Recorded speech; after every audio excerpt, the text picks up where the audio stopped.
Hello everyone, I am Anita. आप देख रहे हैं एलपी केमिस्ट्री। आज देखेंगे हम लोग मैग्नेटिक मोमेंट। इसके पिछले लेक्चर में हम लोग देखे थे जेटी डिस्टार्सन, जिससे का full form John Taylor distortion theorem है। ठीक।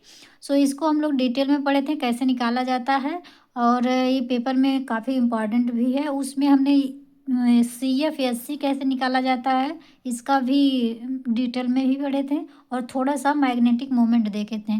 वहाँ पे तो वैसे उस कॉम्प्लेक्स का लगभग नियरली सेम तरीके से ही निकाला जाता है सब स्टार्टिंग में, बट उसमें देखा अलग अलग तरीके से जाता है। ठीक है, तो अलग अलग तरीके से देखा जाता है।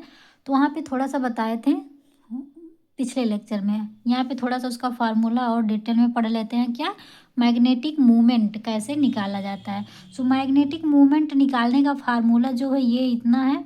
मैग्नेटिक मूवमेंट इसे हम म्यू, ये यस है, म्यू, सॉरी ये बड़ा बन गया है, म्यू यस ओ, म्यू ये हमारा स्पिन वनली वैल्यू रहता है, ये फार्मूला। एक होता है mu effective value. Mu effective value जो रहता है वो हम ये ब्लॉक में निकालते हैं, और उसका फार्मूला अलग होता है। निकाला लगभग सेम ही जाता है, बट फार्मूला अलग है, तो उसमें अलग अलग कैलकुलेशन, जैसे जी का वैल्यू निकालना, जी का, उसके बाद उसमें जे का वैल्यू भी निकालना रहता है। उसका कभी और देखेंगे। आज देख रहे हैं हम लोग डी डी ट्रांजिशन स्टेट जो होता है, ट्रांजिशन एलिमेंट जो होते हैं, डी ब्लॉक एलिमेंट जिसे कहते हैं, उसका देखेंगे कैसा निकाला जाता है। तो डी ब्लॉक का जो एलिमेंट रहता है उसका जब मैग्नेटिक मोमेंट निकालते हैं, तो मैग्नेटिक मोमेंट और म्यू एस ओ यानी कि म्यू स्पिन ओनली वैल्यू भी कहते हैं उसको। उसका फार्मूला क्या है, पूरा root N into N plus two. ठीक। इसमें एन की क्या, एन इक्वल टू क्या होता है, तो वेयर एन इक्वल टू होता है नंबर ऑफ अनपेयर्ड इलेक्ट्रॉन्स। क्या होता है, number of unpaired electrons. Unpaired electron उसे कहते हैं जब हम किसी भी एलिमेंट का, डी में जो है सारे, जब उसका कोई भी एलिमेंट ले लिया, जैसे निकिल हो गया, कापर हो गया, कोबाल्ट हो गया, किसी भी एलिमेंट का जब हम इलेक्ट्रॉनिक कॉन्फ़िगरेशन करते हैं तो डी ब्लॉक एलिमेंट क्यों बोल रहे हैं, क्योंकि उसका जो सारे जो हैं डी ब्लॉक एलिमेंट के कोई भी जब उसका कॉन्फ़िगरेशन करते हैं, तो कॉन्फ़िगरेशन जब करते हैं तो लास्ट इलेक्ट्रॉन जो है वो डी में ही जाता है। तो इसी वजह से हम उसे डी ट्रांजिशन या फिर डी ब्लॉक एलिमेंट बोलते हैं। ठीक है। जब उसका कॉन्फ़िगरेशन करते हैं डी ब्लॉक का, तो उसमें जो इलेक्ट्रॉन फिल करते हैं, यदि उसमें दो दो इलेक्ट्रॉन सब में है, तो उसको अगर दो इलेक्ट्रॉन है, मतलब डबल डबल और इलेक्ट्रॉन ऑर्बिटल में फिल किए गए हैं, तो उसे हम पेयर बोलते हैं। अगर किसी भी ऑर्बिटल में एक या फिर एक से अधिक अनसिमेट्रिकल यानी कि केवल एक एक ही इलेक्ट्रॉन प्रेजेंट रहते हैं डी ऑर्बिटल में, तो उसे हम अनपेयर्ड इलेक्ट्रॉन बोलते हैं। अनपेयर्ड मतलब क्या होता है कि मतलब दो जोड़ा होता है ना, पेयर मतलब जोड़ा होता है, कि मतलब एक ऑर्बिटल में दो इलेक्ट्रॉन रहेंगे, उसी को बोलेंगे जोड़ा है, और उसी को बोल देते हैं कि ये पेयर है। ठीक है, वो बोल देंगे पेयर है। अब वही जोड़ा ना रह के केवल एक ही इलेक्ट्रॉन रहेगा, तो उसे हम बोलते हैं अनपेयर्ड, मतलब कि पेयर्ड नहीं है। सीधी सी बात है, इसमें कोई बहुत बड़ा तौप की बात नहीं है। ठीक है। इसमें आगे देखेंगे। अभी ये बता रहे हैं, जब एग्जाम्पल बताएंगे वो अभी तुरंत समझ में आएगा। अभी जैसे जैसे बता रहे हैं सेम वैसे आप ध्यान से सुनते जाइए, सारा समझ में आएगा, अच्छे से समझ में आएगा। यहाँ पे देखेंगे तो डी का जब इलेक्ट्रॉनिक कॉन्फ़िगरेशन करेंगे, जो जितना भी चाहे 1 2 3 4 5 6 7 अगर अनपेयर्ड इलेक्ट्रॉन है, तो वही हमारा एन का वैल्यू हो जाता है। ठीक है, वही हमारा एन का वैल्यू हो जाता है, नंबर ऑफ अनपेयर्ड इलेक्ट्रॉन। तो ये हो जाता है। अब जब डी का निकालते हैं, हम डी का पूरा कॉन्फ़िगरेशन करेंगे, कितने इलेक्ट्रॉन प्रेजेंट है, मानो 1 प्रेजेंट है तब कितना आएगा मैग्नेटिक मोमेंट, या फिर n इक्वल टू 2 है तब कितना मैग्नेटिक मोमेंट आएगा, तो उसको देखेंगे। तब इसमें 2 कॉलम बना लिए हैं, क्या नंबर ऑफ अनपेयर्ड इलेक्ट्रॉन। दूसरा क्या है, मैग्नेटिक मूवमेंट, जिसे हम म्यू भी बोलते हैं, ठीक। और म्यू जो है BM में इसे कैलकुलेट वो किया जाता है, यूनिट बोल सकते हैं कि ये इसे में हम मापते हैं BM में। सो अगर देखिए जब इलेक्ट्रॉन फिल करते हैं, अभी वैसे सुनते जाइए, अभी एग्जांपल कराएंगे सारा समझ में आएगा, अभी जितना बता रहे हैं उतना उतना समझिए, उतना ही याद करते चलिए, ठीक है। तो यहाँ पे देखिए, यदि हम D ऑर्बिटल में जब इलेक्ट्रॉन भरते हैं तो वहाँ पे यदि अनपेयर्ड इलेक्ट्रॉन नहीं है, मतलब अनपेयर्ड इलेक्ट्रॉन जीरो है, जीरो का मतलब वहाँ पे अनपेयर्ड इलेक्ट्रॉन कोई नहीं है, तब वहाँ पे मैग्नेटिक मूवमेंट कितना हो जाएगा, जीरो ही, क्योंकि मैग्नेटिक मूवमेंट अनपेयर्ड इलेक्ट्रॉन पे ही डिपेंड करता है। जब अनपेयर्ड इलेक्ट्रॉन ही नहीं रहेगा तो मैग्नेटिक मूवमेंट भी नहीं रहेगा, मतलब अगर जीरो अनपेयर्ड तो जीरो मैग्नेटिक मूवमेंट। यदि अनपेयर्ड इलेक्ट्रॉन 1 है तो उसका हो जाता है 1.73, मैग्नेटिक मोमेंट उसका 1.73 आ जाता है। यदि n इक्वल टू 2 है, n इक्वल टू 2 यानी कि अनपेयर्ड इलेक्ट्रॉन 2 है, तो उसका आ जाता है 2.83, मैग्नेटिक मोमेंट आ जाएगा 2.83। यदि n इक्वल टू 3 यानी कि अनपेयर्ड इलेक्ट्रॉन जो है 3 आ रहा है, तो उसका मैग्नेटिक मोमेंट क्या हो जाएगा, 3.87। यदि 4 आ रहा है तो मैग्नेटिक मोमेंट उसका हो जाएगा 4.90। यदि 5 आ रहा है अनपेयर्ड इलेक्ट्रॉन तो उसका जो मैग्नेटिक मोमेंट है वो हो जाएगा हमारा 5.92। 6 है तो इसका मैग्नेटिक मोमेंट आ जाएगा 6.93। 7 है तो उसका मैग्नेटिक मोमेंट आ जाएगा 7.94। ठीक है, लगभग इतना, और इतना तक ही आता है। इतना अगर याद हो गया, जैसे ये ऐसे याद करने की मतलब याद ही पूरा नहीं करना है कि रट्टाफिकेशन नहीं मारना है, हमें ये निकालना आना भी चाहिए, इसको याद नहीं करना है। लेकिन क्या है कि जैसे कि दे दिया, अभी निकालेंगे तो पूरा अच्छे से आ जाएगा, बट जैसे कोई भी एग्जांपल दिया आप तुरंत निकाल सकते हैं एकदम सेकेंडों में। एग्जांपल दिया, उसको ऑक्सीडेशन स्टेट निकाले, कितने डी में इलेक्ट्रॉन है, डी में इलेक्ट्रॉन है, उससे पता चल जाएगा कितने अनपेयर्ड इलेक्ट्रॉन है। तुरंत अनपेयर्ड इलेक्ट्रॉन है तो अगर वो आता है हमारा रूट में, क्योंकि ये फार्मूला देखिए रूट में है, तो रूट में जो आता है तो उसका रूट वैल्यू निकालना रहता है ना, तो उसमें भाग भाग देंगे तो उसमें थोड़ा सा टाइम तो लग ही जाता है। लेकिन यदि आपको अनपेयर्ड इलेक्ट्रॉन इक्वल टू पता है, और तो अनपेयर्ड इलेक्ट्रॉन अगर 2 है तो उसका अगर ये याद किए हैं तो 2.83 हो जाएगा। ठीक है, फट से लगा देंगे तुरंत। लेकिन ये जो अगर आप ये चीज़ नहीं याद करेंगे तो जो मैग्नेटिक मोमेंट निकालेंगे इसमें, तो जो वैल्यू रूट में आएगा, तो इसको निकालने के लिए थोड़ा सा टाइम तो लग ही जाता है। बट पेपर में इतना टाइम रहता नहीं हमें, तो हमें कोई ट्रिक या थोड़ा सा इजीली सॉल्व हो जाए ऐसे कोई ट्रिक आना चाहिए। सो इसी वजह से यदि आपको ये याद रहेगा तो अगर इस पे रख के लगाएंगे, कितना भी तेज़ लगाएंगे, अगर आप इसको 1 मिनट या 1.5 मिनट में लगा रहे हैं तो ये आप 30 सेकंड में ही लगा देंगे जी। अगर आपको पता है तो आप 30 सेकंड में ही लगा देंगे, आपका 1 मिनट 1.5 मिनट लगेगा ही नहीं। और एकदम अच्छे से कैलकुलेशन आ रहा है तब जाके आपका 1-1.5 मिनट लगेगा, नहीं तो इसमें 4 मिनट 5 मिनट एक ही क्वेश्चन में लग जाएगा। ठीक है, इसी वजह से कह रहे हैं कि ये वैल्यू भी अगर याद कर लेंगे आपके लिए बहुत ही फ़ायदेमंद रहेगा। ठीक है, अब इसको देखते हैं एग्जाम्पल, एक एक करके एग्जाम्पल देख लेते हैं। ये देखिए एग्जाम्पल लिया है हमने, FeCN6 का होल, Cn6, इस पे चार्ज कितने हैं 3-, इस पे 3- चार्ज हैं। अब इसमें क्या होता है, इसी तरह से सेम हम हाइब्रिडाइजेशन भी निकालते हैं। ठीक है, मैग्नेटिक मोमेंट भी ऐसे निकालते हैं और CFSC वैल्यू भी निकालते हैं। कहेंगे कैसे, सेम ही निकालेंगे, थोड़ा थोड़ा चेंजिंग है।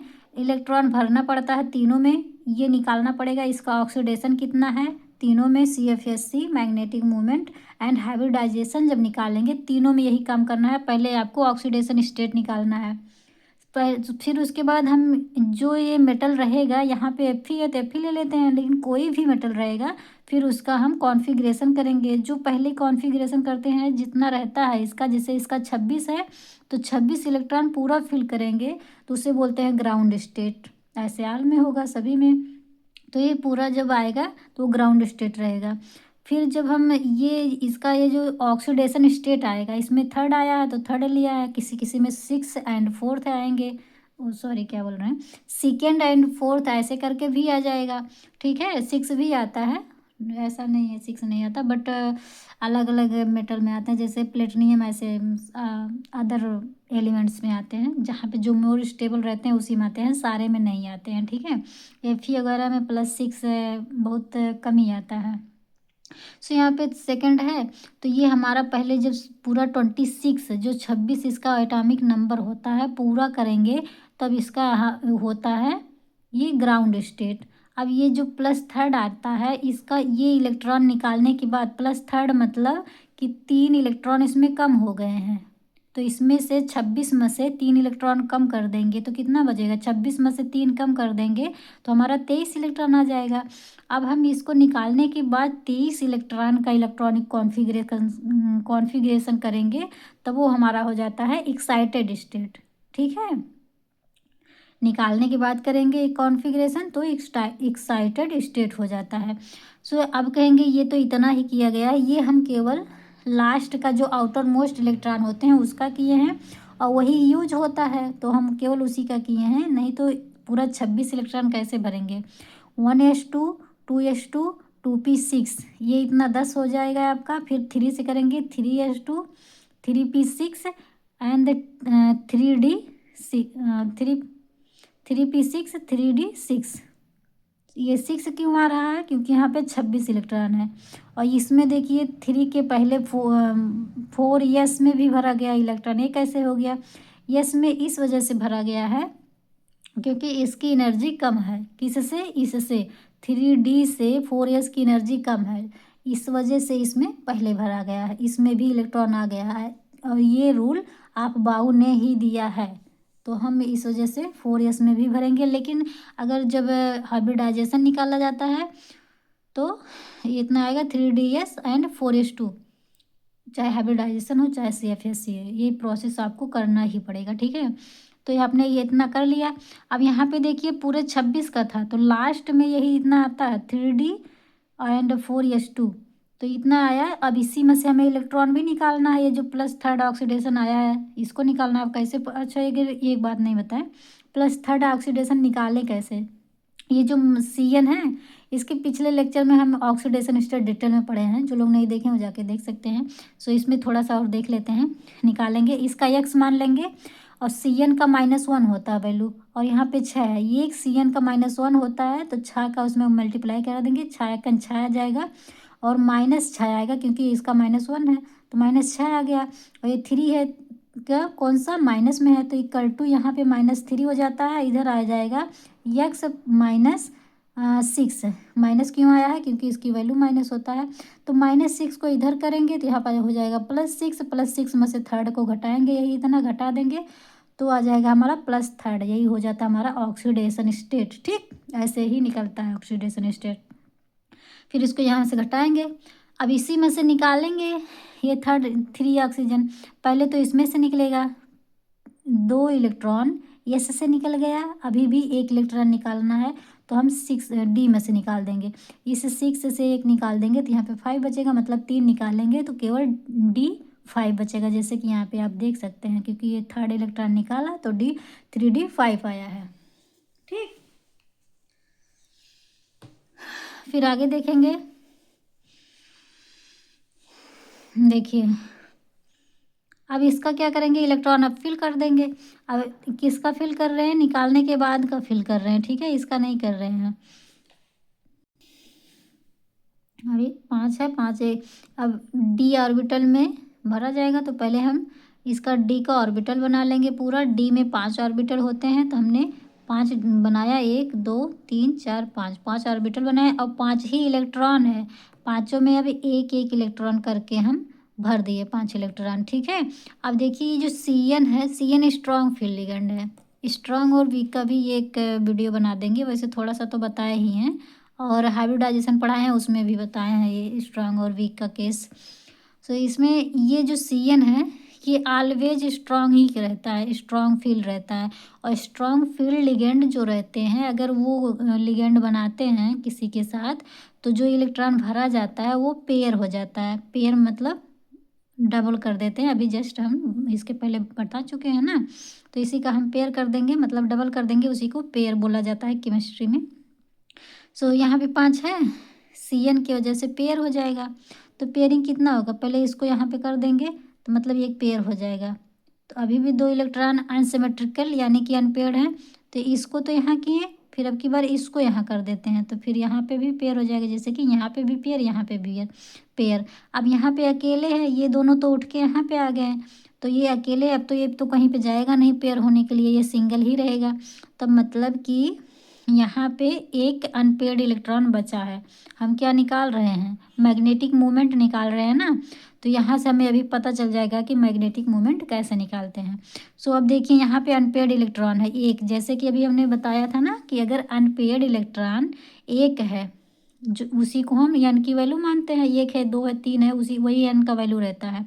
तो यहाँ पे अनपेयर्ड इलेक्ट्रॉन एक है, तो यही हमारा n = 1 हो जाएगा। अब वहाँ पे क्या बताए थे, जब n = 1 होता है तो मैग्नेटिक मोमेंट एकदम डायरेक्टली आप निकाल सकते हैं सेकंडों में। अब इतना आप जान गए कि n = 1 होता है, तो इसकी मैग्नेटिक मोमेंट 1.73 होगा। ठीक, क्या होगा, 1.73। अभी हम उसको भाग करके भी दिखा देते हैं। भाग नहीं रहता एक्चुअली, उसको बोलते हैं कि रूट निकालना होता है वो। और ये थोड़ा सा वैसे सही है, जो पढ़ेंगे तो आएगा ही, ऐसा नहीं है, लेकिन थोड़ा सा टाइम लगता है, टफ भी है। अगर पढ़ेंगे तो कोई टफ नहीं रहता, कुछ भी टफ नहीं रहता। टफ तो सभी है, अगर नहीं पढ़ेंगे तो टफ सारा ही है, अगर पढ़ेंगे तो कोई नहीं टफ है। ठीक है। सो यहाँ पे आ गया आपका एक अनपेयर्ड इलेक्ट्रॉन। यहाँ से आपको दिख जाएगा क्या, मैग्नेटिक मोमेंट आपका आ रहा है 1.73। अब यहीं से देखिए बोलें कि हाइब्रिडाइजेशन भी ऐसे ही निकलता है। अब देखिए स्ट्रॉन्ग फील्ड है, सेम ऐसे ही इसको फिल उल कर दे, ये भी करेंगे एक्साइटेड, और यहाँ पे इलेक्ट्रॉन फिल करेंगे और ये पेयर होगा। ठीक है, पेयर होने के बाद यहाँ पे कॉम्प्लेक्स कितने हैं, 6। अब हम 6 कॉम्प्लेक्स जो है टोटल भर देंगे। और ये पेयर, ये जो कॉम्प्लेक्स रहते हैं, ये एक इलेक्ट्रॉन शेयर करके नहीं बनाते हैं जैसे कोवेलेंट बनाता है। इसमें क्या होता है, ये पूरा पूरा अपना 2 इलेक्ट्रॉन डोनेट करता है। अब 2 इलेक्ट्रॉन डोनेट करेगा तो पूरा ऑर्बिटल चाहिए, एक कॉम्प्लेक्स के लिए पूरा ऑर्बिटल चाहिए। लेकिन कोवेलेंट क्या होता है, जैसे HF था, हमने उसको भी पढ़ा दिया है, HF का MOT डायग्राम ये सब। तो HF है, एक हाइड्रोजन का भरते थे, एक फ्लोरीन का इलेक्ट्रॉन भरते थे। ठीक है, एक ही ऑर्बिटल में, एक हाइड्रोजन का, दूसरा फ्लोरीन का, तब जाके ये बॉन्ड फॉर्म होता है। लेकिन इसमें क्या होता है, ये कॉम्प्लेक्स है पूरा CN ना, ये CN एक इलेक्ट्रॉन नहीं देता, ये 2 इलेक्ट्रॉन देता है। अब 2 इलेक्ट्रॉन दे रहा है तो इसमें तो ऑलरेडी 2 इलेक्ट्रॉन आ जाएगा। तो ऐसा तो है नहीं कि मतलब एक इसमें कर दिए, एक के उसके बाद दूसरा आएगा, इसी में पेयर कर देंगे, पेयर करने की ज़रूरत नहीं होती। एक पूरा पूरा कॉम्प्लेक्स एक ऑर्बिटल में आता है। ठीक है, आई होप आप लोग को समझ आया। सो देखेंगे, अब हम इसी को फिल कर देंगे किस में, पूरा 6 ऑर्बिटल में 6 कॉम्प्लेक्स को फिल कर देंगे। आएगा एक इसमें आ जाएगा, एक इसमें, मतलब 2 D ऑर्बिटल में आएंगे। फिर बचा कितना, 4 बचा, इसमें से 2 इसमें भर दिए, 4 CN अभी भी बचा, एक इसमें कर देंगे S में, तो भी कितना बचा, 3 CN बचा। यहाँ पे ये 3 पूरा हुआ, 3 बचा है। अब यहाँ पे देखिए P में भर देंगे, एक इसमें, एक इसमें, एक इसमें। तब कैसे भरा गया, जैसे कि देखिए यहाँ थोड़ा सा अलग कर दिए हैं हम, मतलब ये इतना तो आपका है ही, ये इतना तो है ही, जो CN भरा गया यहाँ से लेके इतना भरा गया, जैसे इतना, इसमें तो पूरा में CN भरा गया। तो यहाँ से हम थोड़ा सा अलग कर दिए हैं, इसको नहीं करेंगे तब भी ऐसे ही इलेक्ट्रॉन भर के यहीं पे दिखा देंगे तब भी सही रहेगा, और अगर इसे अलग कर देंगे तब भी सही है। मतलब यहाँ पे एक इलेक्ट्रॉन, इस तरह इलेक्ट्रॉन ना दर्शा के हम इस CN को ऐसे करके दर्शा दिए हैं, ऐसे रिप्रेजेंट कर दिए हैं। ठीक है, तो ये हमारा है CN, ये देखिए यहाँ पे ये एक CN, इसमें दूसरा, इसमें तीसरा, इसमें चौथा, इसमें पांचवा, इसमें छठा, 6 CN है, 6 CN हमने भर दिया। तो 2 जो है D के यूज हो रहे हैं, तो हमने D2 लिखा है। एक S का यूज हो रहा है, इसे S लिख दिए हैं। 3p का यूज हो रहा है, उसे हम p3 लिख दिए हैं। अब देखिए ये क्या आ गया, इसे बोलते हैं हाइब्रिडाइजेशन आ गया हमारा। ये क्या आ गया, हाइब्रिडाइजेशन। कितना आया, D2sp3। अब जिसका D2sp3 हाइब्रिडाइजेशन आता है, उस कॉम्प्लेक्स का स्ट्रक्चर पूछेंगे, थक जाते हैं, तो स्ट्रक्चर उसका पूछा जाएगा तो क्या हो जाएगा, ऑक्टाहेड्रल। ठीक है, उसे बोलेंगे ऑक्टाहेड्रल। कहीं पे भी यदि D2sp3 हाइब्रिडाइजेशन आ रहा है तो उसका ऑक्टाहेड्रल ही होगा। क्या, जियोमेट्री उसका ऑक्टाहेड्रल ही होगा। कभी कभी जब वो शेप निकालते हैं तो उसमें से लोन पेयर को हटा देते हैं, तब वो स्ट्रक्चर चेंज भले हो जाता है, लेकिन जो जियोमेट्री रहती है, जियोमेट्री ऑलवेज ऑक्टाहेड्रल ही होता है। इसे भी हम हाइब्रिडाइजेशन में वेस्पर थ्योरी, वीवीटी ये सब पढ़ाए हैं, उसमें बहुत अच्छे से डिटेल में पढ़ाए हैं। जो लोग नहीं देखे हैं जाके देख सकते हैं। ये सब पीजीटी में बहुत इंपॉर्टेंट है। ठीक है, सो ये देखिए आ गया ऑक्टाहेड्रल हमारा। और ये जो इधर का यूज हुआ है ना, इस डी का यूज हुआ है, इसे हम इनर ऑर्बिटल भी बोलते हैं। अगर ये D2sp3 आया तो उसे बोलते हैं इनर ऑर्बिटल यूज हुआ है। यदि ये डी इधर आ जाता है, मतलब कि sp3 D2 इधर आ गया D2, तो इसे बोलते हैं आउटर ऑर्बिटल यूज हुआ है। ठीक है, डी अगर इधर आया तो बोल देंगे आउटर ऑर्बिटल यूज हुआ है। कौन सा, डी का आउटर ऑर्बिटल यूज हुआ है। यदि पहले आ गया है तो उसे बोलेंगे डी का इनर ऑर्बिटल यूज हुआ है, जिससे कि यहाँ का यूज हुआ है तो इसे इनर बोलेंगे। अगर 4D यूज होता है तो उसे आउटर डी ऑर्बिटल बोलते हैं। ठीक, सो आई होप आप लोग को समझ आया। आई होप आप लोग को पसंद आया ये लेक्चर, और अगर थोड़ा सा भी पसंद आया हो, हेल्पफुल लगा हो, तो सब्सक्राइब एंड लाइक ज़रूर करें। और फिर अगर डिटेल में समझ में आ गया तो अच्छी बात है, इसका नोट्स बनाइए। अगर नहीं आया है उसको फिर से एक बार फिर से रिवाइज करके देख लीजिए, और अपने हैंड राइटिंग में खुद से एक बार लिखा ज़रूर करिए। लिखने से ज़्यादा आता है सुनने की अपेक्षा और पढ़ने की अपेक्षा। ऐसे नॉर्मली लिख लिख के पढ़ना, अपना नोट्स बना लेना, तो ज़्यादा समझ में आता। ठीक है, सो मिलते हैं नेक्स्ट वीडियो में। आज के लिए इतना ही, और कुछ एग्जाम्पल हम नेक्स्ट वीडियो में ही करेंगे। सो आज के लिए बाय बाय।